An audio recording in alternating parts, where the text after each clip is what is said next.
இளம் வயதிலேயே அறிவும் சமயமும் கற்றுக்கொண்டாள் கோதை. தமிழிலும் சிறந்தாள். ஆனால் அவளின் மனம் முழுவதும் கிருஷ்ணா மீது மட்டும் இருந்தது. சிறு வயதிலேயே ஒரு ஆசை வளர்ந்தது, கண்ணனையே மனம் செய்ய வேண்டும் என்று.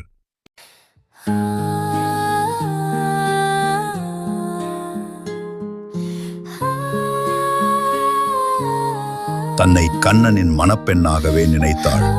ஒரு நாள் அவள் தந்தை இறைவனுக்காக செய்த மாலையை அவருக்கு தெரியாமல் முதலில் தானே அணிந்தாள். கண்ணனுக்கு ஏற்றவளா என்று கண்ணாடியில் பார்த்து மகிழ்ந்தாள்.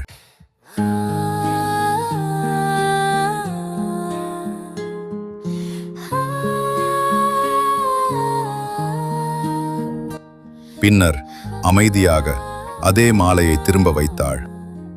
ஆனால் ஒரு நாள் இந்த உண்மை தெரிந்தது. விஷ்ணுஜித்தர் கோபமடைந்தார். புதிய மாலையை மட்டும் இறைவனுக்கு அணிவித்தார்.